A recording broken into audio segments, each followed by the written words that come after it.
Hi, everyone. Welcome to the Power Network. I'm Amy. Today, we're diving into the Kouri Richins case, the Utah mom who wrote a children's book about grief after losing her husband. But now, prosecutors say she may have been behind that very tragedy. We're introducing the case, breaking down the key facts, and deciding if this is one we want to follow all the way through trial because it's coming up. I'm rolling credits while the rest of the Power crew rolls in. Shout out to my replay crew and my dragonflies. I love you.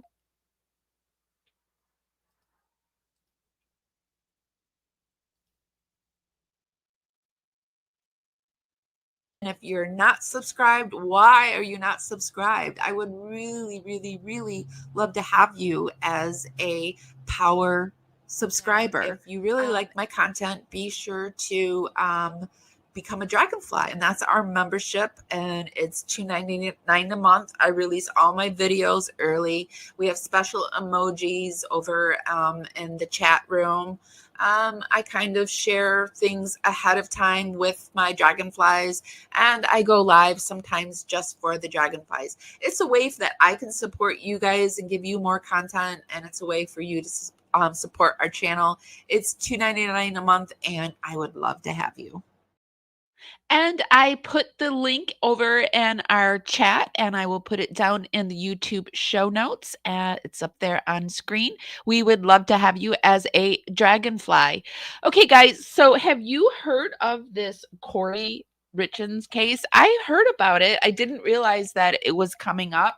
I've been seeing more and more content creators talking about it, so I thought we would look at the case and then do an introduction on it and see if we want to follow it through trial together. So let me get this situated. Kouri Richins. In March 2022, a 39-year-old Eric Richins was found unresponsive at home. The death was ultimately ruled a fentanyl overdose. His wife, Kouri Richins, a Utah real estate investor and mother of three, later wrote and published a children's grief book. Are you with me? About dealing with loss, but prosecutors now allege that the book was not only a mourning piece but a chilling cover for a crime. So we're going to go back to Valentine's Day 2022. Just weeks before Eric's death, Kouri laced a bagel sandwich or a breakfast item with and I can't say these words, but it's the F1, the substance that starts with an F, and a lot of people are dying from it. Eric supposedly broke out in hives, used an EpiPen, and believed he had been poisoned. The theory is that Kouri learned from the first attempt, which they say wasn't strong enough, and adjust her method. So on the night of March 3rd, early March 4th, 2022, prosecutors say Kouri spiked Eric's Moscow Mule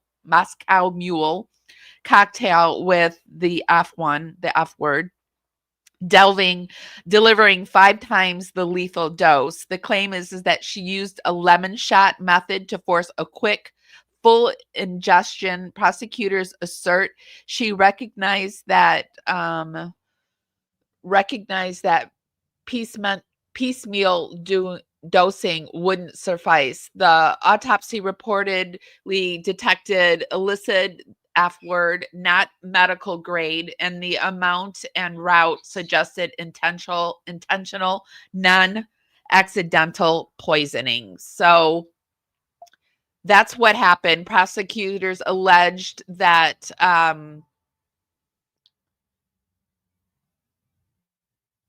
it was financial motives, and Kouri is accused of being deeply in debt via her house flipping business.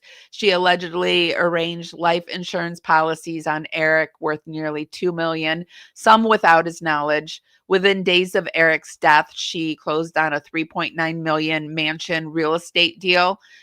Prosecutors also claim that she committed fraud, forgery, mortgage fraud, money laundering, and forgery tied to loans, bank accounts, and insurance claims. So in June 2025, there were 26 new felony charges that were filed. Now, the defense, Kouri maintains innocence, and she asserts that there is no direct physical evidence tying her to this overdose or this substance in the house.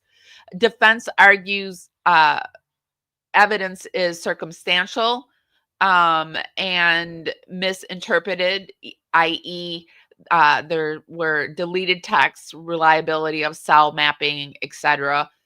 They challenged that the validity of how evidence was collected, like the warrants and the interviews, and the partial reliance on witness testimony and reconstructions. And apparently, this week there has been somebody who has gone back. One of the witnesses is going recanting their testimony. So we're going to look into that too. The defense also notes that no F pills, fent pills, or any kind of like drugs of that sort, to be honest, were found in the home.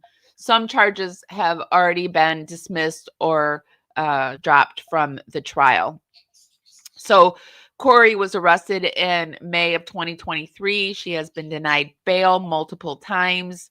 In August 2024, a judge ruled there was sufficient evidence for a jury trial.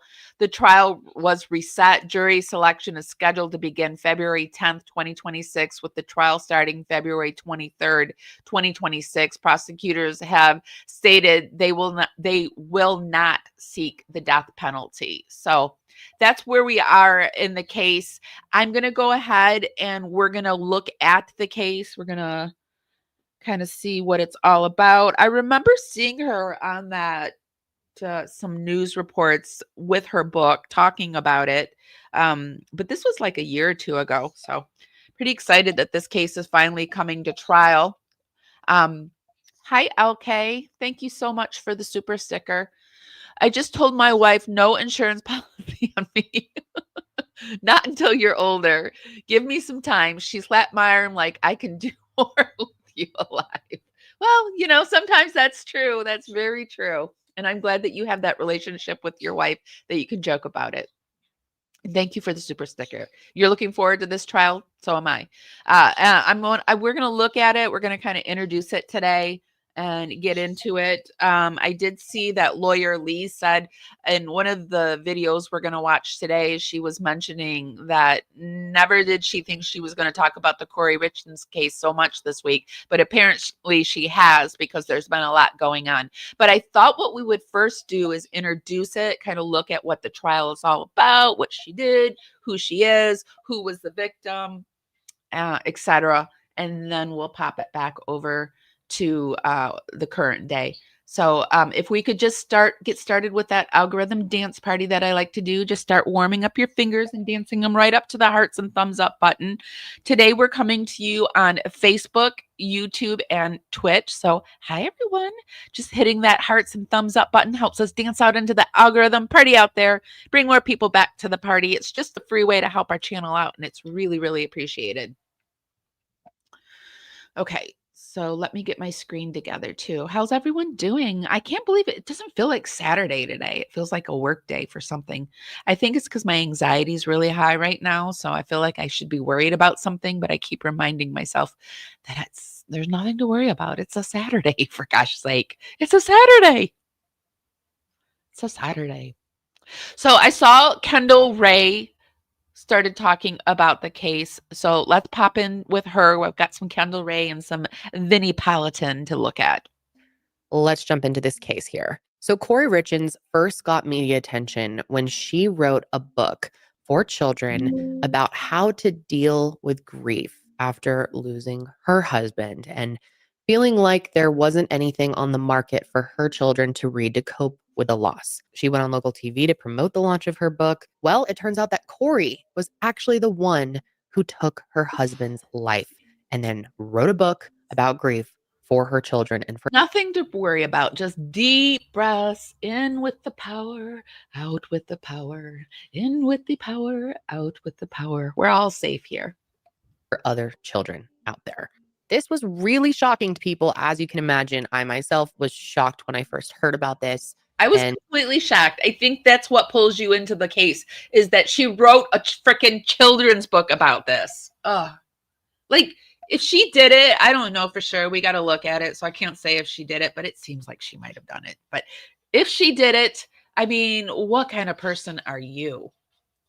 And it's the reason why it's gone so viral on the internet, why so many people are And talking about again, you guys, I feel like I must say this. This is all my research. This is for educational purposes only. We urge you to go out there and do your own. Everybody's allowed to have their own free thinking thoughts here. If you don't agree with me, that's fine. But, tell me why you don't agree with me. And maybe, you can change my mind, or maybe you won't change my mind, but we can still be friends.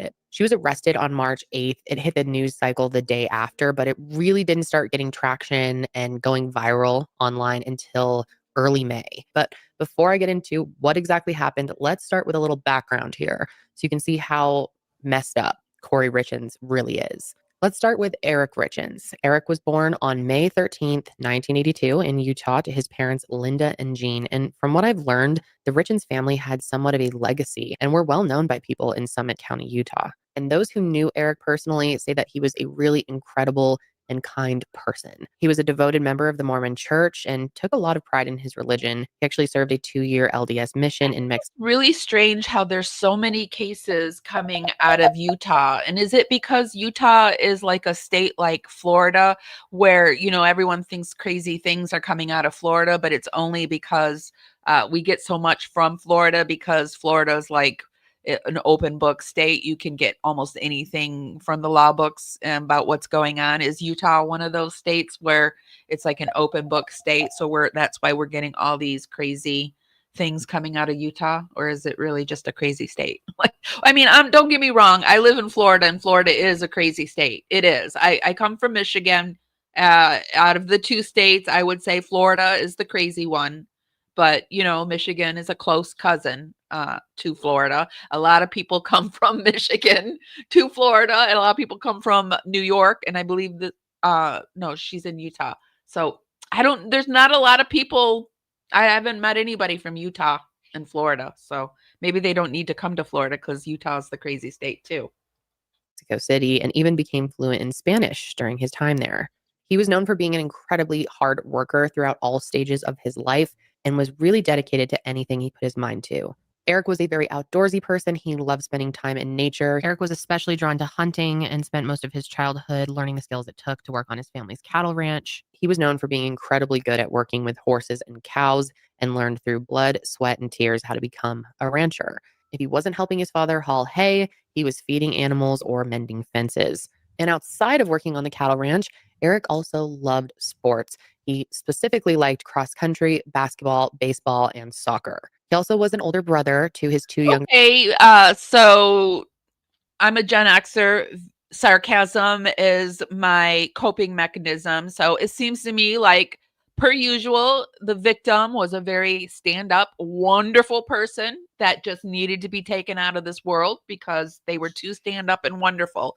And it sounds to me like this is the case here too. I mean, it just seems like all the good people are taken out, doesn't it?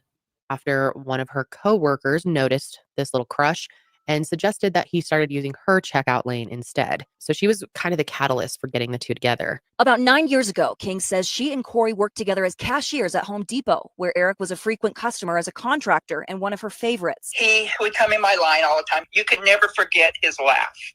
And I love that laugh so much. She says she was the one who encouraged him to ask Kouri out after seeing her catch his eye. I says, go over there and check out with her, so they did. So they met at a Home Depot, just very normal stuff, right?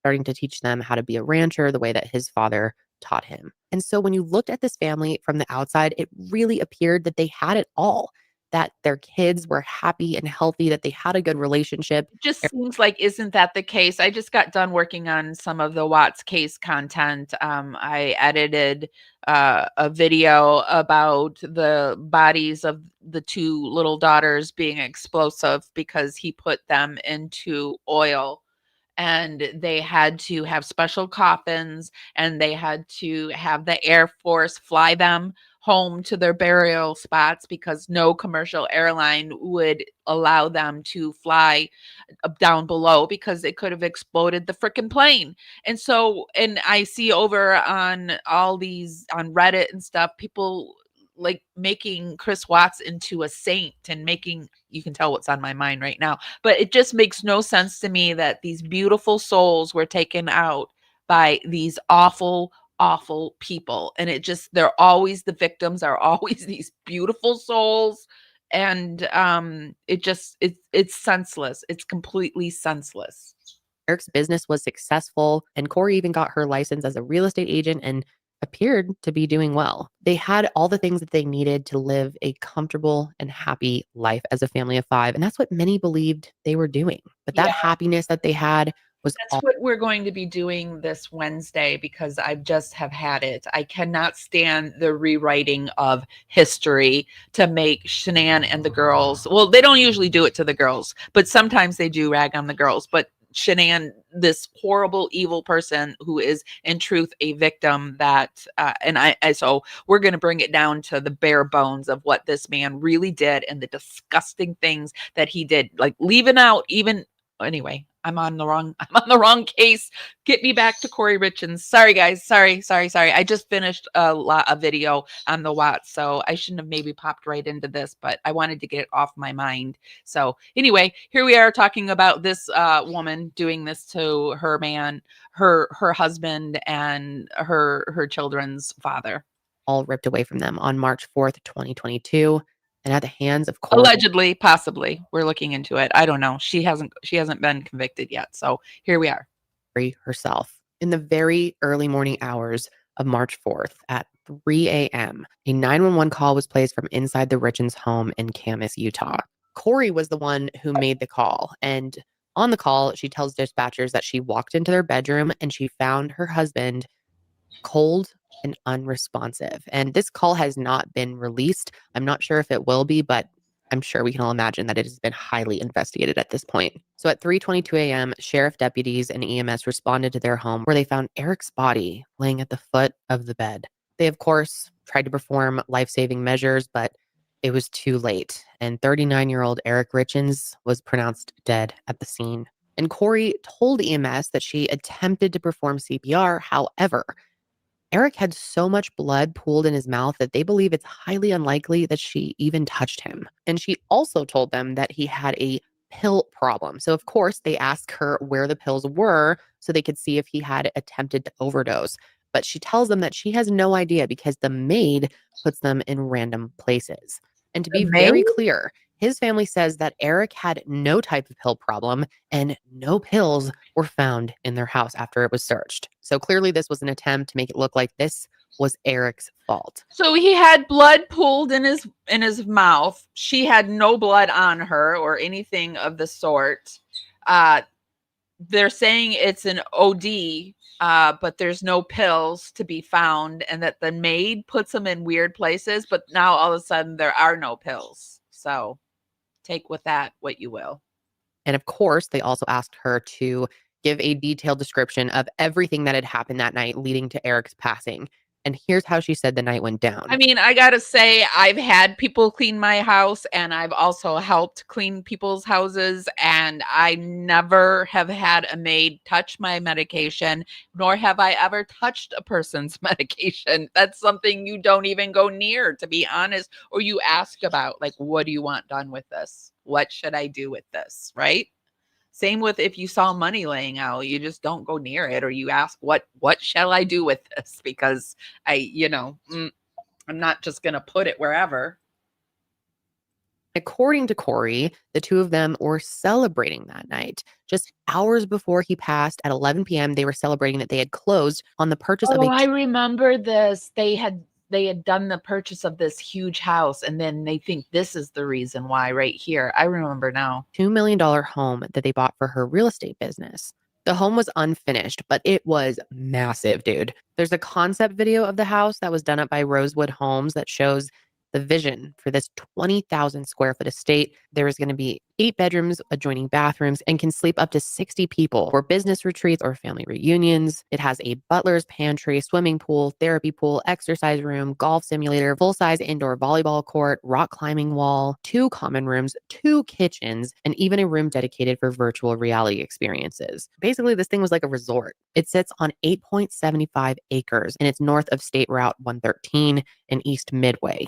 Kouri's career was mostly centered around buying. It is a beautiful home, and it's coming on the tail end of, from like 2015 to like, I would say just like right around COVID. So 22, maybe the tail end of 22, or maybe I would say like 21, but it was a very like flaunty kind of time. Like the more money you had, the more you had to buy designer thing. You didn't have to, but that was like online. It was the trend to buy designer things and to flaunt it, and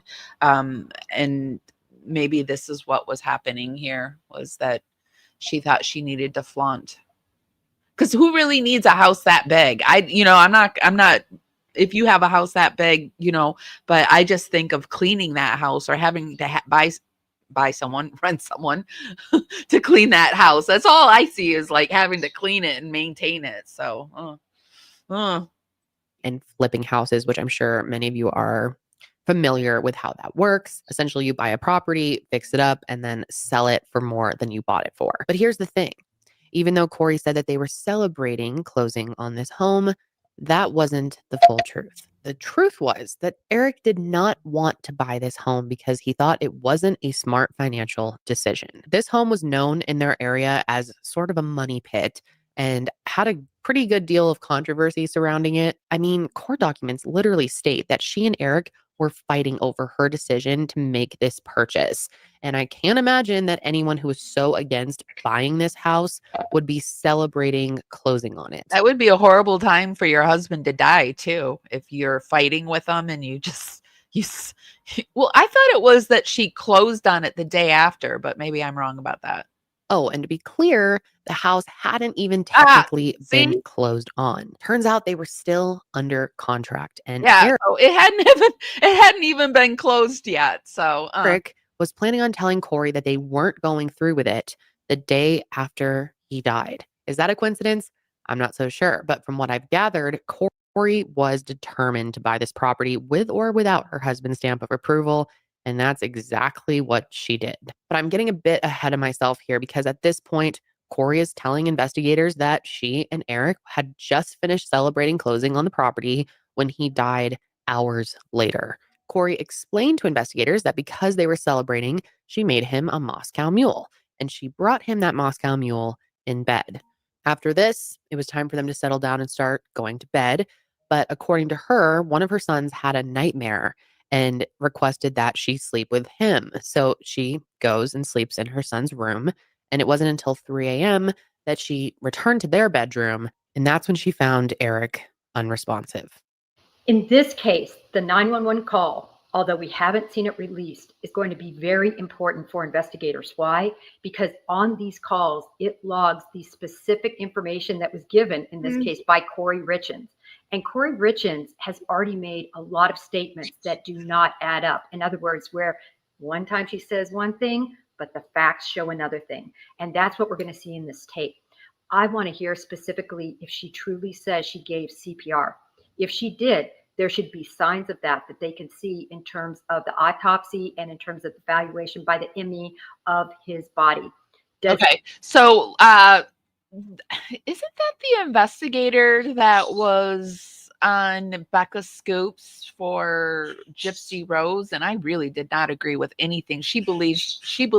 If I'm right, if I'm wrong about this woman, I'm sorry, but I think she's the one that was on Becca Scoops, not Kendall Ray, the other lady that we just saw was on Becca Scoops saying that Gypsy Rose is innocent. So let's just move on to Vinny and see. Here we have Kouri Richins' evidence and possible motive, and see what they have to say. Then we're going to go into Lawyer Lee's and see what she has to say about this recent witness that may have been released from the case. Politan, the subject of my investigation is the murder of a father of three named Kouri Richins. Just before he died, he drank a Moscow Mule that prosecutors say was laced with poison. Here's the story. Or was it a... Eric and Kouri Richins seemed to be living the perfect little life. The attractive young couple had 3 young boys and were doing very well financially, living in Utah. They traveled, had a beautiful home, and spent a lot of family time with their boys. But beneath the exterior, something else was happening. Family members say Eric suspected his wife of trying to kill him, giving him food and drinks. It just sets off every red flag that the man thought he was being poisoned before he died, and then he died of poisoning. I mean, it just seems like 1 + 1 = 2. No? Laced with poison. Eric got so suspicious that he changed his life insurance and his will to give his money to his sister, who he trusted to take care of the kids. Now, Doesn't this sound like Lori Vallow, the Lori Vallow case where Charles changed his will to his sister just days before because he thought Lori was trying to unalive him, and it turns out she was, and she did him and the kids and, you know, whoever else she did. Ugh. Prosecutors say Eric was right. He died in March of 2022, a victim of fentanyl poisoning. Then, after his death, Kouri wrote a book for her children to help them deal with the loss of their father. And just after the release of that book, Kouri was arrested and charged with the murder of Eric. Wait a minute. Whose mom? Lisa? I'm very new to Kouri's case. Does Kouri's mom was charged, or are we talking about Lori's mom? I mentioned Lori just a second ago. Sorry. This is a case that you look at. There's going to be some questions about the motive, why Kouri Richins would allegedly do this, and then questions about how she allegedly did this. This is not a clear-cut case. Obviously, prosecutors believe they have the evidence to prove it, but this is going to be a hotly contested, hard-fought case. Let's bring in Court TV field reporter Cody Thomas, who joins us tonight. Let's talk about the evidence. We've got to start with the evidence, right? What is the evidence that prosecutors say they have against Kouri Richins? Well, Vinny, prosecutors say that Kouri poisoned her husband Eric by slipping him 5 times the lethal dose of fentanyl in that cocktail that she made for him back in March of 2022. Now, as you said, when we talk about evidence, we got to start with motive, and prosecutors believe that this motive was financially based. Now, they believe also that Kouri began plotting. I just did a quick Google search to see what this was, and it says a detective with the Summit County Sheriff's Office also said that Kouri Richins' mother, Lisa Darden, is connected to the suspicious overdose death of Darden's former partner in 2006.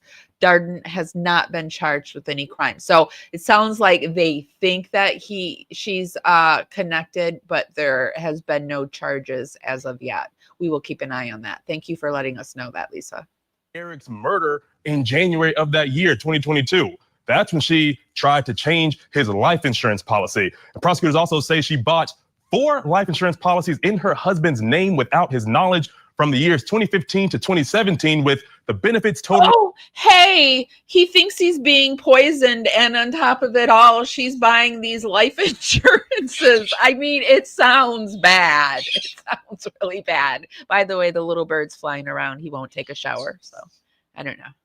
So if you hear screaming, that's him. To around $2 million, Vinny. Now, Eric alerted his family, telling them he believed someone was trying to kill him during this time. And he also went as far as saying, Vinny, he told them if anything were to happen to him, detectives should look at Kouri, his own wife. Those are his words, I should say. Now, investigators say part of Kouri's motive, of course, was financial, and that she, quote, mistakenly believed she would inherit Kouri Richins' estate. Now, prosecutors say Eric found out that Kouri had made these major financial moves without his knowledge, including spending a total of more than $350,000 that she pursued this career in real estate, which was really her trying to flip houses. Now, Vinny, we move from motive to opportunity. Now, the state's key witness in this case is Richins' housekeeper, this woman named Carmen Lauder. Now, she has told investigators that she's the one who's The woman that just hides the medication all over the house. That woman? I mean, is that the very woman we're talking about? Because that makes no sense.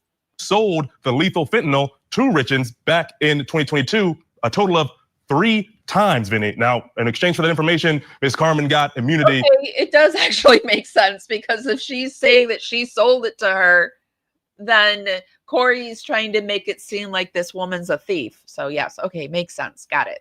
In this case, but let's take a listen to investigators and prosecutors explain how they believe Kouri Richins carried out this plan, and also their claims of a prior plan to kill Eric that didn't really go through. Let's take a listen. She stated that the last time that she saw Eric alive was between 9:30 and 9:45 p.m. She stated that before going to bed, they had had a drink together to celebrate closing on a house for her business. And one of the children had a nightmare, and that the defendant got out of bed and went to be with that child in their bedroom around 3 a.m. When she woke, she stated she returned to her own bedroom, got into bed, and felt that Eric was cold to the touch.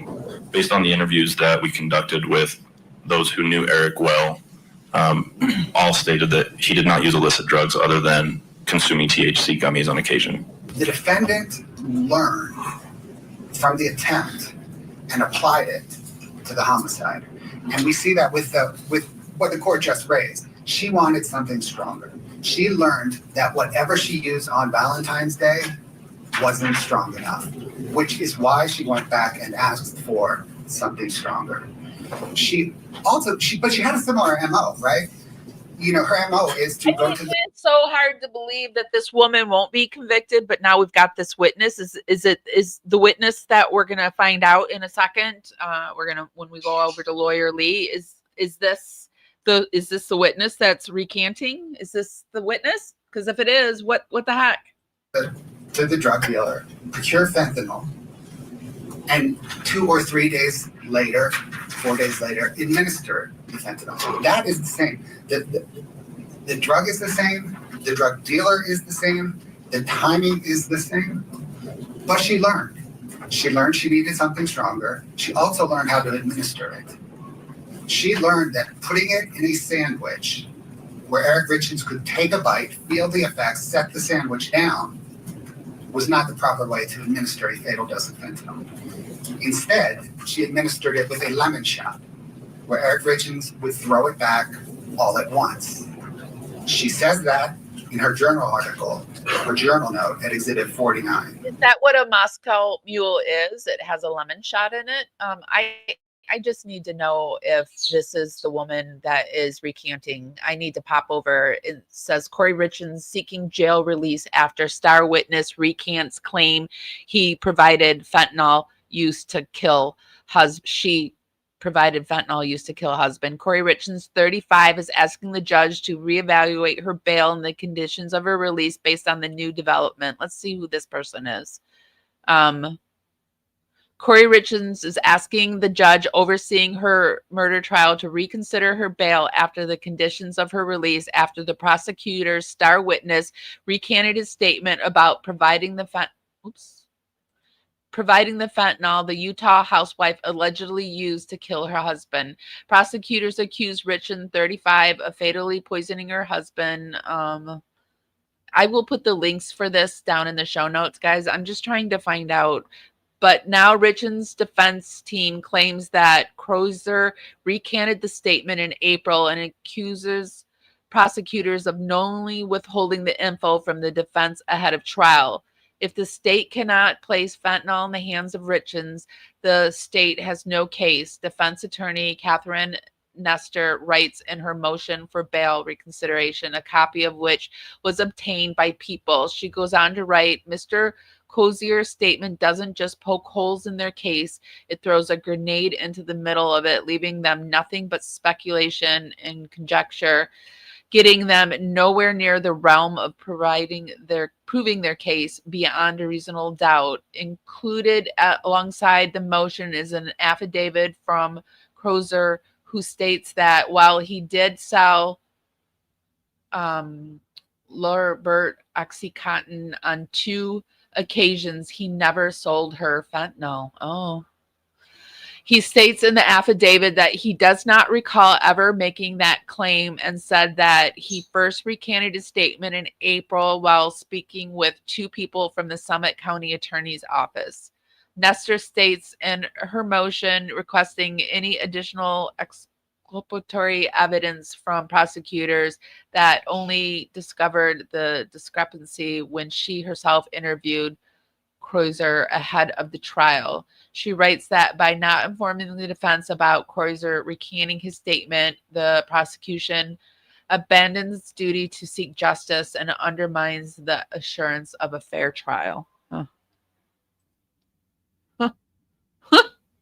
I don't know what to say about that, because if the person's saying they didn't, I don't know. Let's go on and let's see what else they're saying. And she learns that it takes a truckload of fentanyl to kill him. She learns that 1 bite in a sandwich isn't enough. It has to be stronger. It has to be administered at once. And it has to be a lot. So, Vinny, you hear the prosecutors making these claims that she learned from a previous attempt, learned that it wasn't strong enough in this sandwich to put it in a shot or in a cocktail. Seems like the evidence is a little bit stacked against her, considering they said this came from one of her journal entries. Yeah, this is one of those cases where, you look at it and say, okay, yeah, the evidence is there. How does it play inside of a courtroom? How does it play in front of the jury? All right, Cody's going to stick around. That brings us to the first question in our investigation. It's about the evidence. How strong is the evidence against Kouri Richins? When you talk about the evidence of motive, the evidence of cause, manner of death. Let's bring in our guest going to help us answer that question. Former homicide detective, host of the... I mean, it feels really tight, but now that this person's recanting, it seems kind of a little sketchy, even though the other things are so tight. I don't know. Interview room with Chris McDonough. Our friend Chris McDonough is with us, and attorney Greg Skordas, who represents the family of Eric Richins and knows so much about this case. Appreciate both of you coming in. Chris, let's talk first about motive. What are your thoughts? There's a financial motive here, it seems. Do you find that to be a compelling motive? I know you don't have to prove it, prosecutors, but juries want to hear it when you're killing the father of your children. Vinny, I think at this point, the evidence is moderately strong on motive, right? And of course, the pattern in relationship to that, the financial crimes, the suspicious timing. But I agree with you. I think this is going to be a court battle, and it's going to be an uphill run because the majority of that evidence relies on circumstantial links. Let me ask you. I think with this new development, it's going to be nearly impossible, especially too. I can't stop thinking about the Karen Reed trial. I just really feel like that has probably helped her out a ton. Greg, and I want to clear this up. It's maybe it seemed like a minor deal, but from the beginning, I was hearing it was a Moscow Mule that was given to Eric Richins, and that's what he drank, and that's what was laced with fentanyl. Now we hear a lemon shot. Is there clarity about exactly how they believe she got the fentanyl? Yeah, it doesn't make sense because I don't think there's a lemon shot in a Moscow Mule. I think, isn't that just like a mixture of what is a Moscow Mule? It's like beer and I feel like it's beer and Jaeger or something. I don't know what it is, to be honest, though. I'll Google it while we're watching. Him to ingest the fentanyl. I don't know that there's specific clarity about that, Betty, but I don't know that there needs to be. We do know that she purchased illegal drugs. We do know that she previously tried to poison him, and we do know that he died of overdose of fentanyl. And so, and you've heard over and over tonight in just a few minutes we've been on about motive. She had all the motive. Okay, it looks like a Moscow Mule is a classic cocktail made with vodka, ginger beer, and lime juice, and it is traditionally served in a copper mug. I can say I've never had a Moscow Mule, never, but it looks like they're served in these cute little mugs. It makes me want to have one just because it's in that cute little mug with that lime slice. But anyway, that's what a Moscow Mule is. Have you guys ever had one? And where would the lemon shot come from? It makes no sense. Let me get me back here. Money.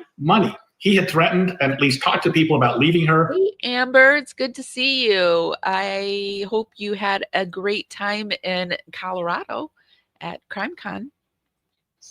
There was a prenuptial Safe to say that you've made all of us want to go to CrimeCon now. agreement that would have limited what she got, and she made very clear and told people repeatedly that she was worth much more as a widow than she would be as a divorcee. And that's so all the weird, because that my mom gets that too. She gets that alcohol flush, and it looks like she has like splotches all over her. I get migraines, so I don't drink anymore because it's just not worth it. Even if I just have one glass of wine, I get a migraine. So it's just not worth it for me. I prefer the herbal stuff anyway. motive you need. And you said correctly, Vinny, motive isn't an element of a crime. Prosecutor doesn't need to prove it, but the jury sure wants to hear it. And there's motive all over the place in this case. Yeah, absolutely. So, Chris, how concerned would you be in this investigation when it comes to something like this, where there's no, it's not a stabbing, it's not a shooting, but it's a poisoning. So you've got to kind of link these things together. Do you think there's enough to put 2 and 2 together here for this jury through the administer of a drink? These are always the toughest type of cases, right? Because I don't think they have a link in relationship to the glass, that there was residue on the glass or of any sort. However, one of the things I think they're going to be up against the defense in relationship to is her searching history. How much lethal fentanyl do you need for, basically what's the dosage to kill somebody? That can be very damaging when it's presented. Yeah, I look at this, Greg. And Greg, why don't you give us an idea about jurors out there, right? Because ultimately it's going to be the jury that say what was she even buying fentanyl? But now the person's saying that she never even bought it from him. She was buying a different kind of opiate. So makes the decision. How would you describe the jury pool? Are these people who lean a certain way or see the world a certain way? How do you think they'll react to this particular set of facts? It's an interesting county, Vinny, because it has 2 major cities. One is Park City, which you could imagine is an affluent, liberal community. And then there are these rural towns, Colville, Camas, and those are very rural, very sort of conservative towns. And so you're going to get a jury pool, and this is a significant case. So you're going to get a jury pool where you're going to have 6 people on each side. They're ultra conservative, ultra liberal. The defense is trying to move it to a bigger county, which is Salt Lake County. But the judges said, no, we think we get a fair jury up here in Summit County, even though it's a smaller venue, even though it's a smaller jury pool. And all you really need is a group of jurors who will say at the outset, I can put aside anything I've heard, any preconceived notions I have, and weigh the case solely on the evidence that I hear at this trial. And we know it's not a death penalty case, but it is going to be interesting that it's ultra conservative and ultra liberal. Like, wow. Yes, they're staying with us. Up next is the drug dealer's news story, devastating for the prosecution. Oh, good. They're going to cover the news story. My 2 best friends were just murdered. We're going to pop it forward. Oh, you had fun? Yeah, the only thing that I ever did that was similar to CrimeCon was in Michigan. I went to a steampunk convention that was in I forget, it was in the Detroit area, and we stayed at a really large hotel, and there were vendors and lectures, and it was all on steampunk, and I was lecturing on Victorian death rites, and I also did a paranormal thing where we did a seance and stuff like that, but it was nowhere as large as CrimeCon, but it was pretty big, and it was a lot of fun. Death of my brother. Incredibly sad. That's Kouri Richins' sister, Amy, in court. And don't forget, just before she got arrested, she writes a children's book about, losing your. It was a lot of fun, but one thing that sticks in my mind is I used to make pendulums. I used to make jewelry and stuff, and I started making pendulum, and somebody actually had the nerve to steal some of my pendulums at that thing. So in the back of my mind, I always think about that. But then I always think that it couldn't have been a good thing to have stolen pendulums. Like the bad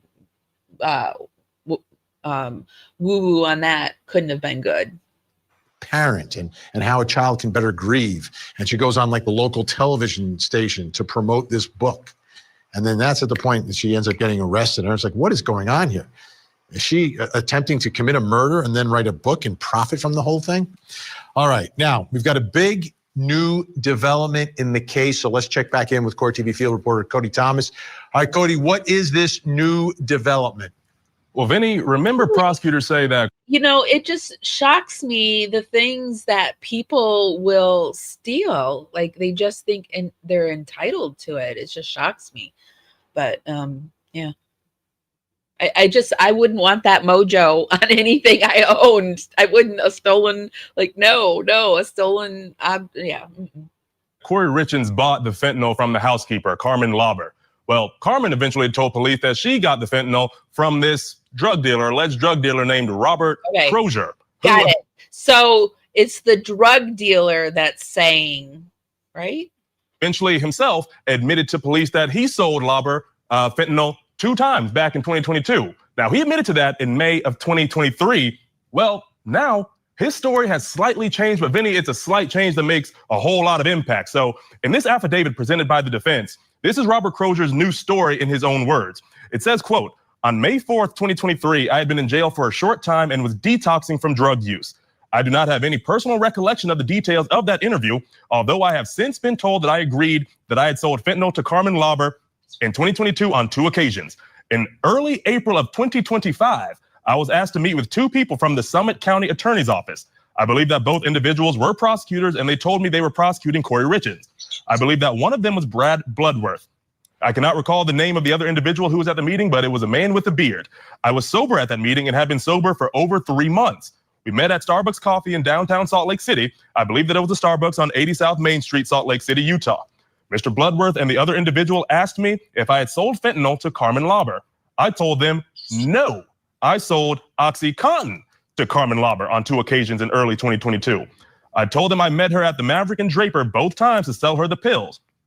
Excuse me. I told them that I was certain that I wonder, do you get a worse sentence if you're saying that you're selling fentanyl opposed to another kind of opiate? Could this be the reason why he's doing it? And what is the maid? Junie, mommy's talking. Can I finish? Thank you. I wonder if, see, I knew he was going to start again. I wonder if what the maid is saying. Is the maid saying that she still bought this stuff? What's her story?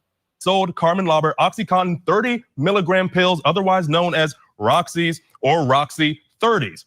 They asked me several times if I was sure, and I told them, yes, I was sure I sold her OxyContin, Vinny. So why is this important? Well, it's important because Eric Richins died from fentanyl poisoning, not OxyContin poisoning. And Kouri Richins' defense says that this prosecution that took this interview with Mr. Crozier, they held this key evidence from them. And the defense goes as far as to say that they violated their ethical duties, saying, quote, this not only negates Ms. Richins' guilt, but completely eviscerates the prosecution's own theory that Ms. Richins procured the fentanyl that ultimately killed her husband. This was not an oversight. This was a continuing and knowing concealment. It is not a blemish on the fruit. It is a rot at the core, poisoning the whole harvest.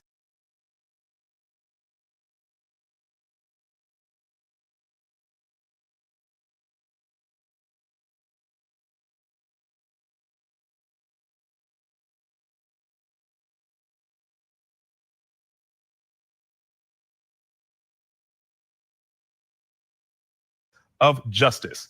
Now, many attorneys are asking for Richins to have bail. She's been denied bail twice, but because of this, they're asking that this is grounds for bail, and they're also asking that the communications that the prosecution had with Crozier be disclosed as well. So big development there. Similar story, but 2 different drugs. Yeah, huge story. Thanks so much. All right, brings us to our next question. and it's about this new story. Is the drug dealer's new story devastating for the prosecution? This is the man who allegedly supplied the fentanyl to the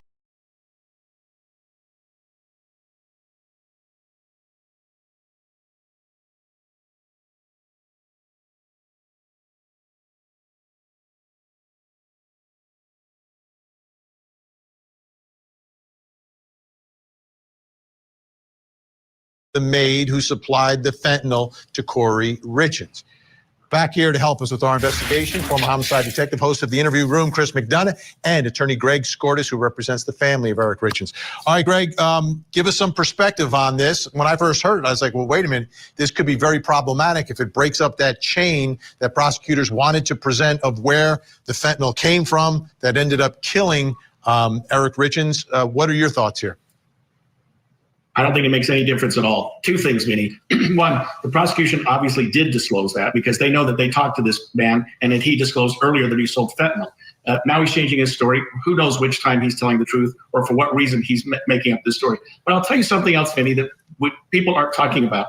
And you ask any DEA agent in America what the Oxycontin is that is being sold on the street, and they'll tell you it's pressed fentanyl. And the reason for that is it's so much cheaper. It's so much easier to get. It's so much more potent that you can cut it and you can make it look exactly like Oxy. I've seen it. I've seen these Oxy pills or purported Oxy pills that are fentanyl. So sometimes these dealers don't know exactly what they're selling because you can sell an Oxy pill for much more than you can sell fentanyl. So all you have. I didn't even know that they sold actually fentanyl pills. I actually was on the patch after I had my back surgery, and then that led into when I had my stroke, and I was still on it.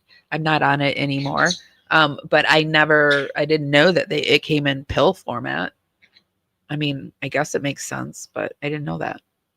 Do is change the dynamic of it, change the makeup of it, change the color of it. You buy presses. That you can buy those anywhere, and you can make fentanyl look just like Oxy. So sometimes these drug dealers don't even know what they're selling. So he could be telling the truth, but he doesn't know what the actual truth is. Chris, what are your thoughts? Well, what do you guys think? That's actually a good point. He could be telling the truth, but he doesn't know what the truth is. He could have thought it was a Oxy, but it was actually F. And so that's why when they're testing him, it's coming up as fentanyl. Yeah, I had a stroke. I had a stroke about 5 years ago. Maybe it's coming up. I think I had it in October. So yeah, actually I was just thinking about it the other day. I think we're coming up on 5 years. So I had it in October. And so, yeah, I had to go into rehabilitation 2 times because I lost my ability to walk after it. And then I had to do speech therapy like 3 or 4 times because I have a problem with words still. Yeah, actually it is, funny. It is the anniversary of my survival. And I actually have been trying not to think about it because I didn't handle it very well at the time. I actually was in denial about it. So I agree with Greg 1,000%. And those are I was in denial about it, and I could have harmed myself because I didn't keep myself in the hospital long enough. So I don't like to think about it too much, but I have a lot of protection around me. I think it's because I'm named after 2 grandmothers, but yeah. And God loves me. blues. These cartel dealers are able to create these, pills and put them into the hands of their, distribution points. And a lot of times, to what Greg's saying, they don't even know what they're selling. The magic word here, though, for the jury is going to be drug dealer. And he's going to have a hard time getting out of that conversation. Yeah, it gives you an explanation. Obviously, it's not best case scenario. So here's the question, Greg. Is the allegation going to be that Kouri specifically was seeking fentanyl, or that she was just seeking drugs to OD? That's a good point. The latter, Vinny, that she was trying to find a way to poison her husband. I think that's the state's theory. She's presumed that. She didn't really care how she did it. It didn't have to be fentanyl. It could have been anything, right? And she might have thought she was getting Roxy for all she knew, right? Or this Roxy that they're, whatever they're calling it. So let's face that. Oh, absolutely. Right now, the state's and you've been very good about that. But the state's theory is that she purchased drugs. She purchased enough drugs that she knew would cause his death.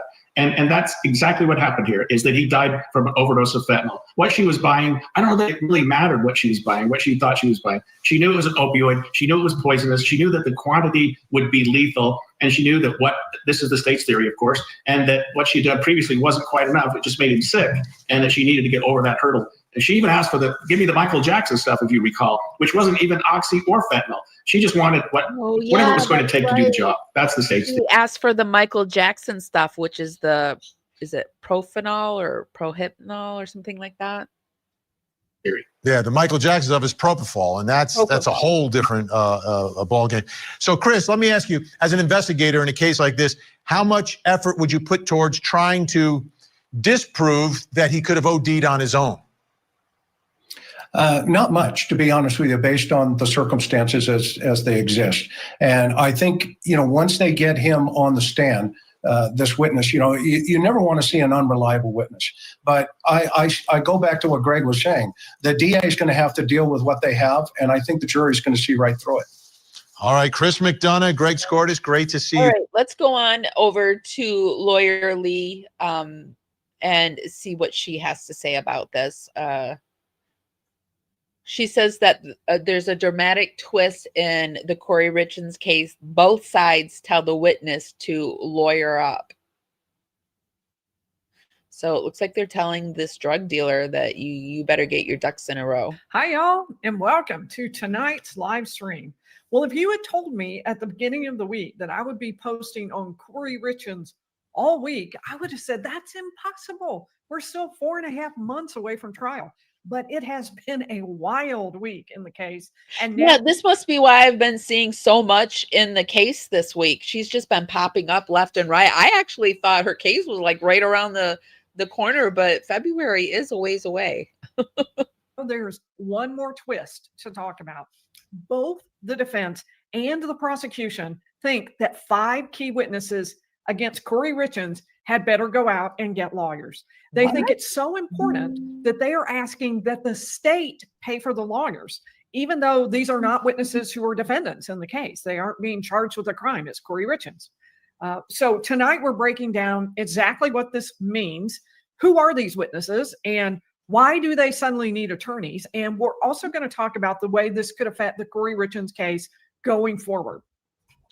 So just FYI, for those of you who are members, our members. This can't be good. We're going to pop it forward because she goes into talking about her membership program. But I will put the link down in the YouTube show notes for those that want to see the entire video. We do this to cite our sources and for fair play use. Be sure to give this live a thumbs up. And if you could share it out to your community, your algorithm, that helps us out. Like, it just really helps us out if you share.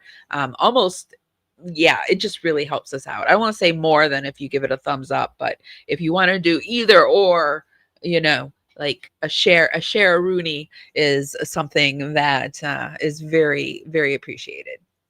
We're going to take a look at that motion. Let's do it now. Let me add this to the stage. So here's the motion that got filed. Okay. So, and we'll just read through it and talk about what some of the key parts are. So the state has provided in discovery the statements of several potential witnesses relating to their participation in the alleged unlawful distribution of controlled substances. These witnesses have also been identified as likely witnesses at trial due to their inclusion at the state's request in the jury questionnaire. To date, the defense is only aware of one of these witnesses being granted any sort of immunity. The remaining witnesses face potential state and or federal criminal liability if they take the witness stand at trial and testify consistently with their statements produced during discovery. So to break down what they're saying so far, they're saying that there are some witnesses who are going to talk about controlled substances, about drugs, and only one of them has been granted immunity by the state.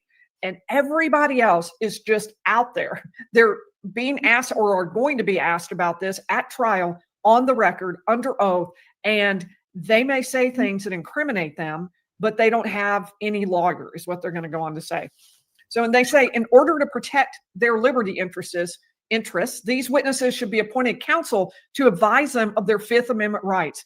Defense counsel are not in a position to do so due to their conflicts of interest. And that's exactly right. I mean, there's no way that they could provide legal counsel because it would be a conflict of interest. They represent Why are they recommending that they get legal counsel? I mean, that's not a normal thing unless maybe you're like a big witness in it, because thinking back to the Lori Vallow case, I feel like the friend Melanie, I feel like she had counsel.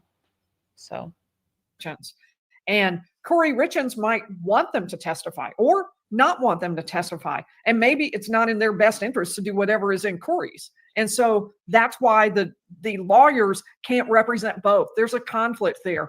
Somebody has to have the witness's best interests in mind, and then someone else has to have Kouri Richins' best interests in mind. They might not always be the same. And so they're saying this was an important Fifth Amendment right, and it's important to protect that for the witnesses who will be testifying.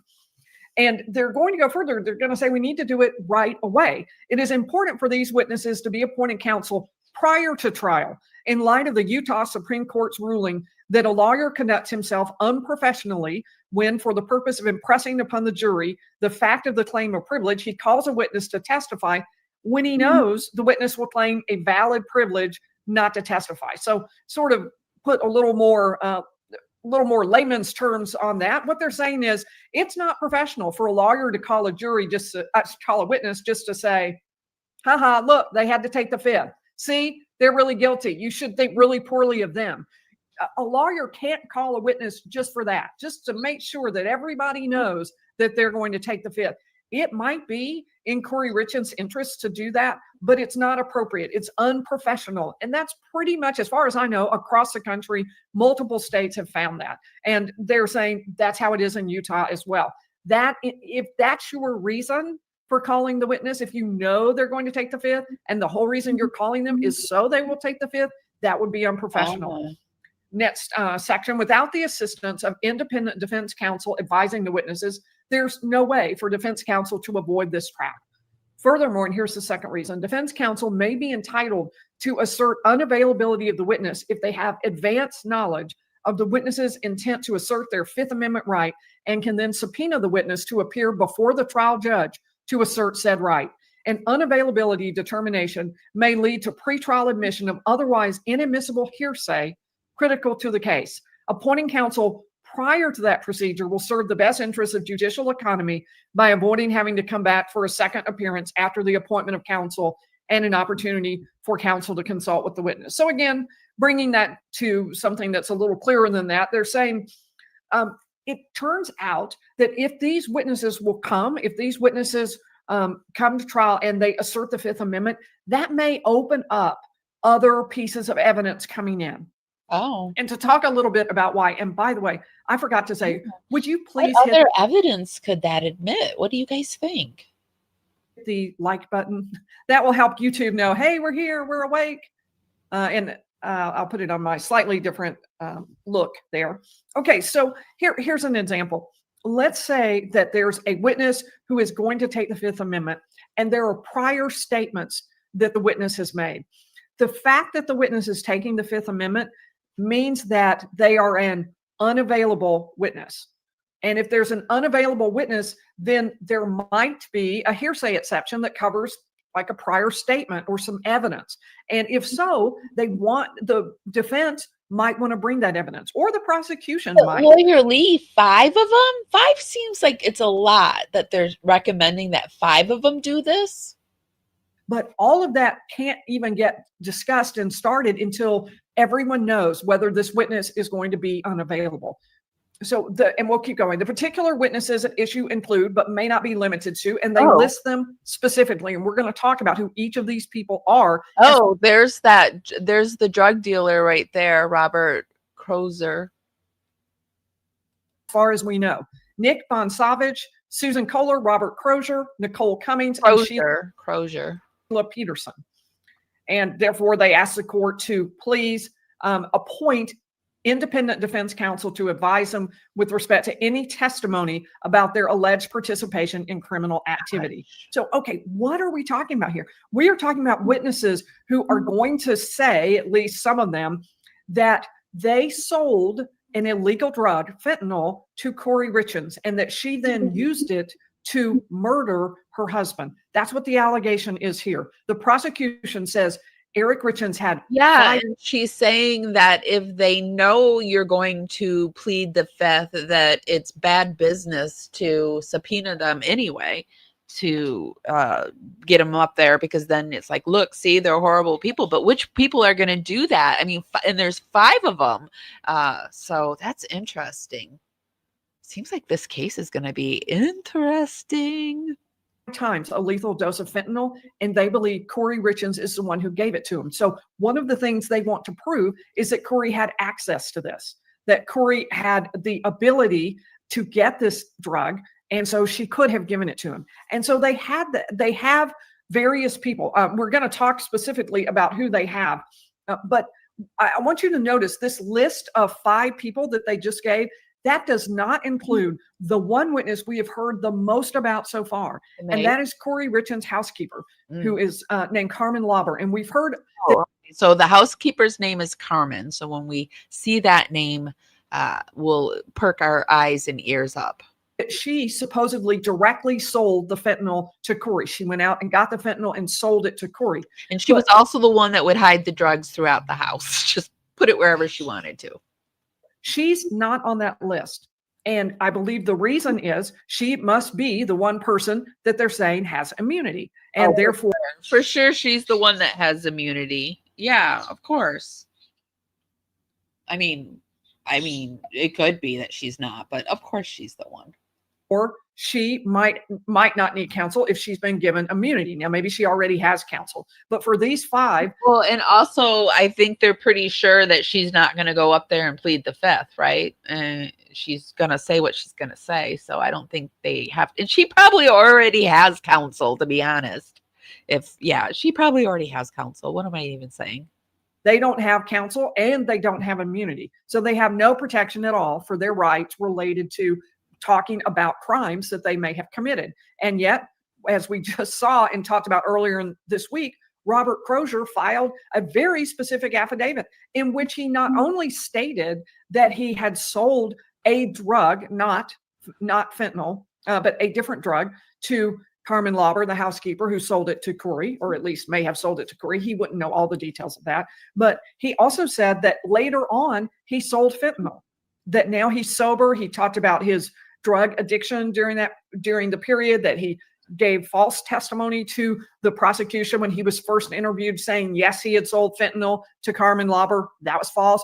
Numerous problems for him with what he said. And so those sorts of problems are exactly what has to be giving the defense heartburn, because as they talk to him, they see how significant these problems could be for him. At the same time, they represent Kouri Richins, and they giving the prosecutor heartburn?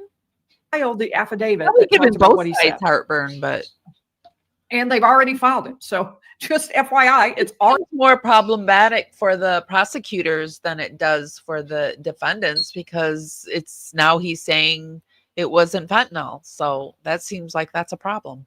Already out there. All right. So the defense is asking the court to appoint lawyers to represent these 5 people. That means state taxpayers will pay for that, assuming that they're indigent, assuming they don't have enough money to pay for it themselves. It's not, in other words, something they have to come out of pocket for.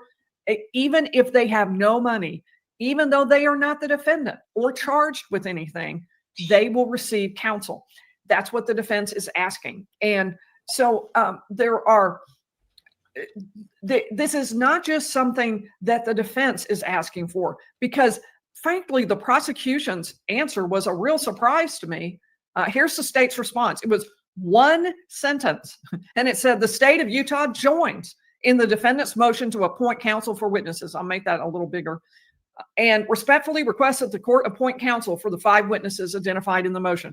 The state agrees. State's saying, yep, we agree. you absolutely should appoint counsel. These people don't have immunity. They are talking about potential crimes, and they do need lawyers. If they're indigent, yep, we agree. We would like that to be. Well, I mean, I feel like they have to say that. What are they going to say? Nope.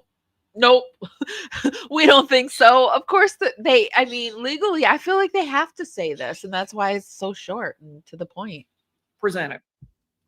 So a huge surprise, frankly, in all of this. Let's pull that out and we can talk a little bit more. So, and remember that they want this before trial so they can make some decisions and arguments to the court about what evidence will come in now that some of these witnesses may not be testifying or may invoke the Fifth or may have to be given immunity. Could be a range of those things, but it's going to change exactly how the trial proceeds. So let's talk a little bit about that. So, well, first, let's talk about who are these people.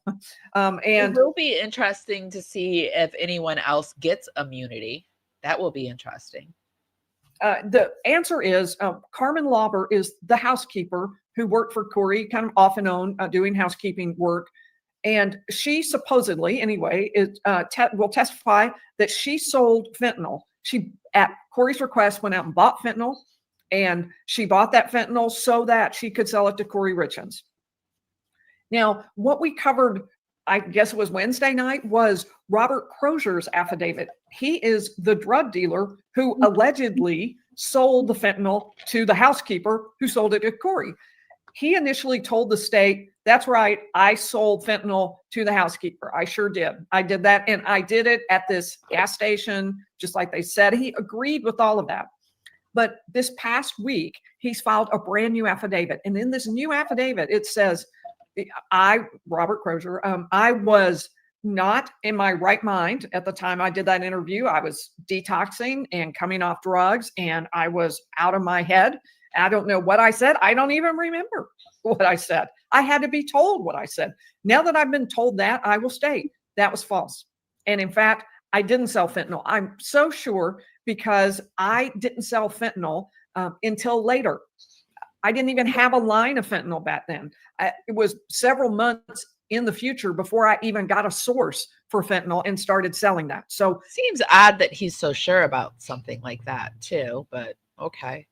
But do you hear what's being said? What's being said is, yep, I sold fentanyl.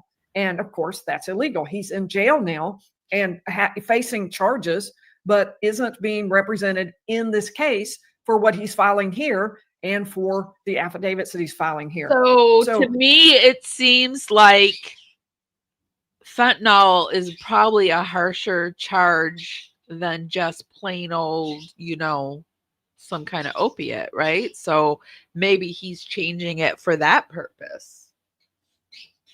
Now, there was the motion itself said that all 5 of these witnesses would testify relating to their participation in the alleged unlawful distribution of controlled substances. So for all of them, that's a general category. Now, we can see easily what the involvement supposedly of Carmen Lauber and Robert Crozier is.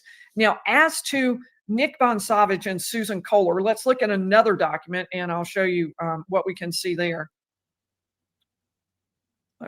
Oh wait, there we go. Okay. And we are going to flip over to 1024 right there.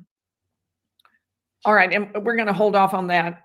I want you to focus on the green part down there. This is a motion that was filed by the defense asking for an order compelling disclosure of evidence. This is the defense saying we haven't been told everything. We think there may be more evidence that would show Kouri is not guilty of this. We want it. So they say down there that they talk through the allegations that have been in the press, and the allegations have been about fentanyl, Kouri's access to it, and specifically that Kouri Richins put it in a cocktail. We've all heard about this Moscow Mule cocktail that Kouri Richins admits she made for her husband. Maybe she's going to tell us how it got switched from the mule to now the lemon shot.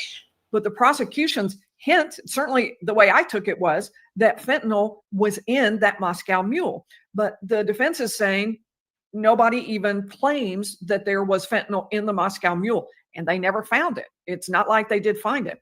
So all these headlines stem from allegations that Ms. Richins procured oxycodone and ultimately fentanyl from her relationships and connections with Carmen Lauber, housekeeper, Robert Crozier, drug dealer, and I mean self-professed drug dealer, Nick Bonsavage, and Susan Kohler. So we have reference there to her obtaining, Kouri Richins obtaining oxycodone and ultimately fentanyl, and those relationships were the place or the way she got them. And I am seeing, so, oh, this is awesome. I'm seeing so many new membership gifts over here. First of all, Loretta, we'll come back to that. Yes, thank you for the reminder. Sharon is a brand new member, one that we covered earlier this week. Let's see, that is number 1026. Here we go. Okay, so here is where she is mentioned down in paragraphs. I wrote down 3 and 10. Okay, so this is the affidavit from Robert Crozier that was filed this week, early this week or late last week by the defense team. And here's what he says. In early 2022, I was contacted by my friend, Nicole Cummings, telling me that a friend of hers by the name of Carmen Lauber was looking for some pills and would be contacting me. Then going down to 10, at first, I did not remember Carmen Lauber, but after they reminded me, I did remember that I had sold pills to her and that she was a friend of Nicole Cummings. So that's all we have that I was able to find in the case file about Nicole Cummings, Nick Bonsavage, or Susan Kohler. Now, I'm going to tell you that the way the case is set up, the way the documents are set up, for every document, you have to pay $1. You have to go on, pay a fee to search, and then pay $1 for every document. And there are over 1,000 documents in this case. So I will fully admit, I don't have every document. I have the documents. Yeah, I look forward to the day where I'm a larger YouTuber and I can afford these documents, because you guys, they are expensive. Thought were most important and the ones that I thought I needed to talk to you about. And searching in those, I don't find any additional reference to these particular witnesses. Obviously, we're told by the defense that they are in the field of people who sold or helped Kouri Richins obtain either oxycodone or fentanyl. Okay, so it looks like she doesn't have the information on the other ones, but yeah, wow.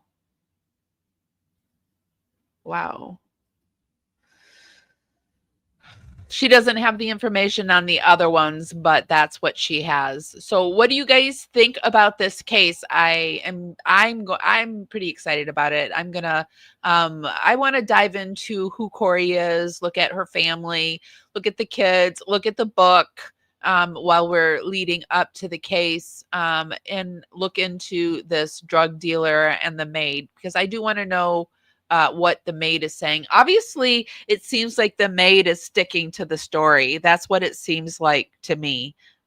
So it's a fascinating case. Yeah, it's going to be interesting. I have been itching for a new case to follow anyway and to dive into. You know, I've realized I am a person that likes to get a case and just dive into it and do a deep dive, opposed to doing multiple cases, because when I just do it one time on a case, I feel clunky. Like I don't feel like I know it like the back of my hand. Like today, I feel kind of clunky about this case. I don't quite know it yet. I'm learning it, and it's fun to learn it. But I like to be someone who like knows stuff. I like to know it like the back of my hand.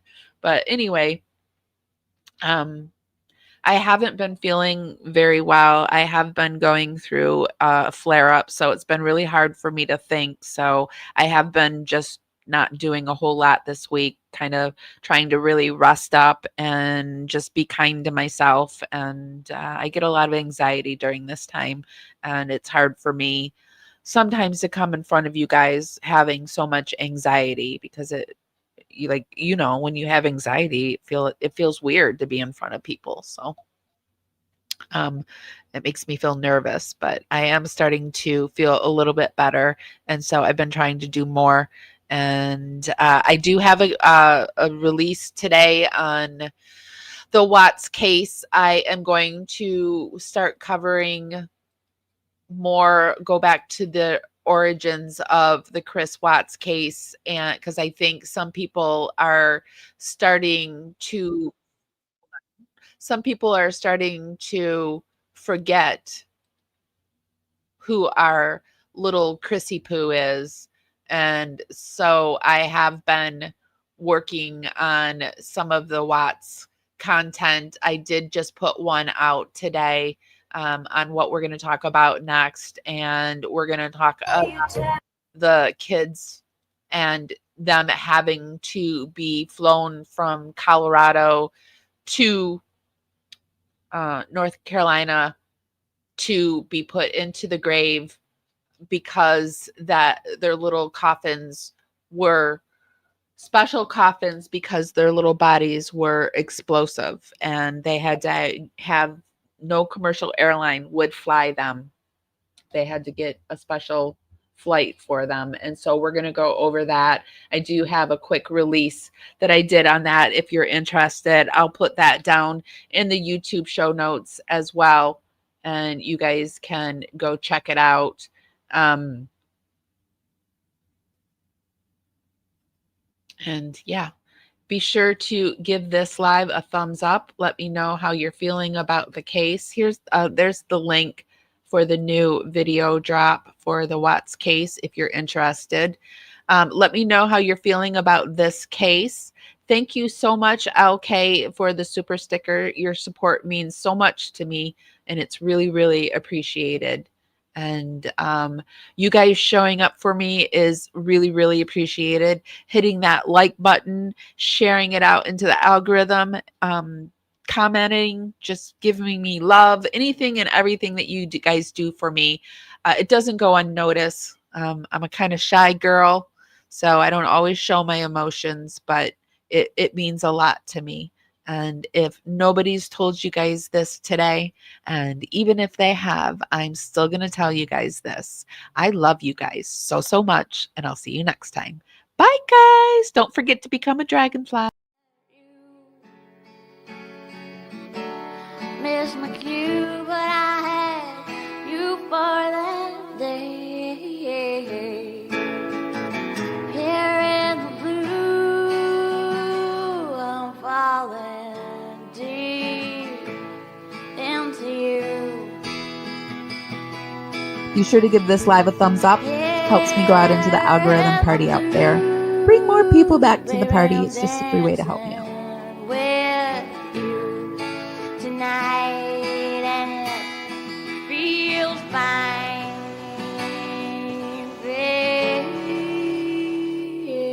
Feels fine.